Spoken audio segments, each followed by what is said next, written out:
Why to use the King James Version of the Bible? Why not other versions? Well, I've been a Christian since 1969. I was raised all kinds of different churches, and after I got saved, my parents started giving me just about every kind of Bible version there was, and I have a collection of quite a few different Bible versions. I'm not afraid of them. But let me give you a quick history of the different Bible versions, and maybe this will put it in perspective. I have slowly, over 30-some years, come to the position of the King James. Now, I don't fight Christians that use other versions. Use whatever you want, okay? But I think if you're really going to be a Bible student, you're going to have to get a King James. Here's the story. New Testament books were written shortly after the time of Christ.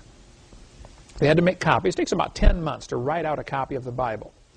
So they had to write out the whole copy of the Bible by hand. They had no Gazettener, no printing press, no, Gutenberg hadn't been born yet. So it took a long time to make a copy of the Bible. They make their copies of, they had either both books and scrolls. Both were in use all through Scripture. And they make a copy, and then they check it very carefully. If they find a mistake, they're going to burn it.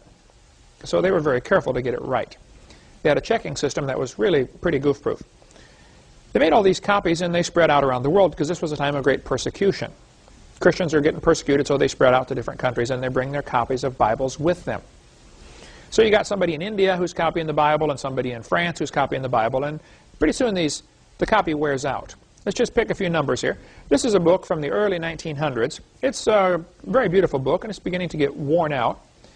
If this book was in active use, if I opened it and closed it and read from it every single day, it would shorten the life of it. If it just simply sits on the shelf, of course, it lasts longer. But a book in active use is going to quickly fall apart, as this one has already begun to fall apart, and it's not in active use, believe me. The scrolls that are in active use are not going to last more than maybe 200 years. Let's be generous here. Let's say a book lasts 200 years if you use it every day. So they use these scrolls or Bibles, and they're copying from it every day. At the end of the day, they roll it up and they put it away. Within 200 years, it's worn out. It's rags. You throw it away. But it doesn't matter, because by then you have 50 copies you've made off of this thing, or maybe 100 copies. They've made copy after copy after copy of these scrolls or books. So you have exact copies of the original. The original is junk by now, so you throw it away. It doesn't matter. You take those 50 copies and you begin making copies off of those. And again, a very careful copying process, but after a few hundred years, they are junk, so you throw them away. This goes on several generations, and now you're on the 4th or 5th or 6th generation from the original. And now you have thousands of exact copies of the original, which is long gone. It's been thrown away years and years ago. Okay. About the early 1500s, they decided to put the Bible into English. And so Erasmus and Luther and Tyndale and the Geneva Bible and all this was made in the early 1500s, and throughout the 1500s. They're making copies of the Bible. They're translating it to English. They went around and gathered up old scrolls that they could find and copies of the Bible, and they found about 5,000 copies of Scripture from countries all over the world. This group of manuscripts became known as the Textus Receptus, the received text. They looked at all these scrolls and could find no differences except the spelling of people's names and the spelling of cities, like Peter and Pedro and stuff like that. So they made English translations, and finally the King James in 1611 was made from these texts, what's called the majority text. Meanwhile, down in Egypt, there was a group of folks called the Alexandrians down in Alexandria, Egypt, which was at that time a major city. A major library was there, which later burned, but a major city in Alexandria, Egypt. There was a cult down there called the Alexandrians. They're sort of like Jehovah's Witnesses. They wanted everybody to think they were Christian, but they believed a lot of strange things. So they made their own version of the Bible.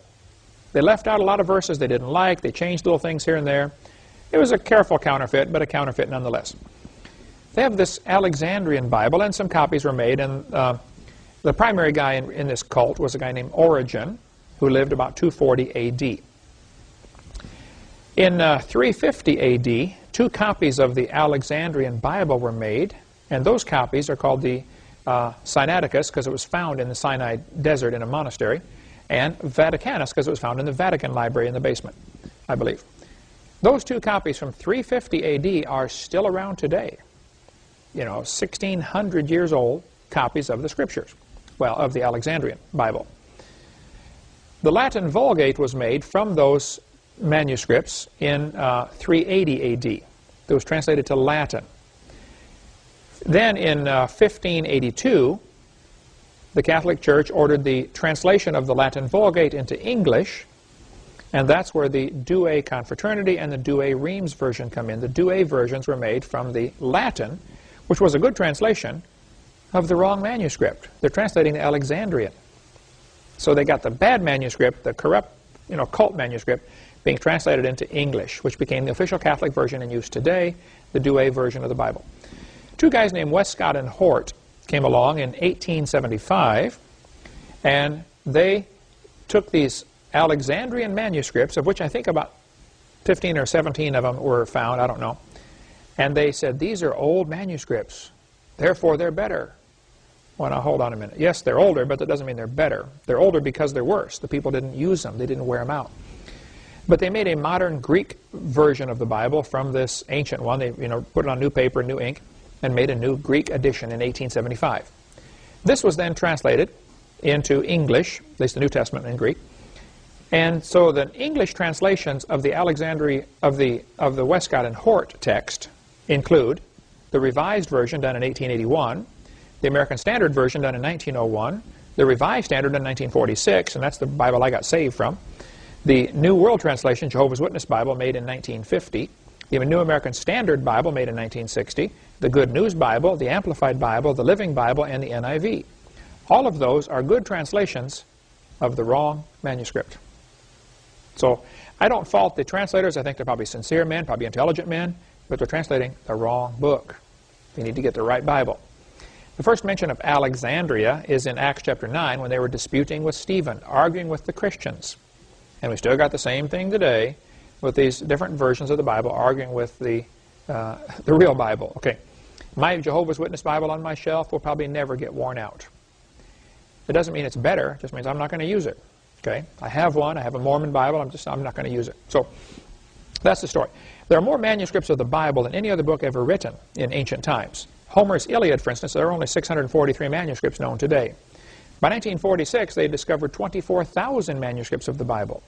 Then when the Dead Sea Scrolls were found in 1947, they now have 40,000 new manuscripts to work from. So the Dead Sea Scrolls made it up to the total now of 64,000 manuscripts of Scripture. The Isaiah scroll is 1,000 years older than any known manuscript anywhere in the world. And it matches exactly the Textus Receptus, the King James. I recommend you get the book New Age Bible Versions. You can order it from my ministry, or go to avpublications.com if this topic interests you, about studying different Bible versions. And we could spend hours about that one, but that's enough.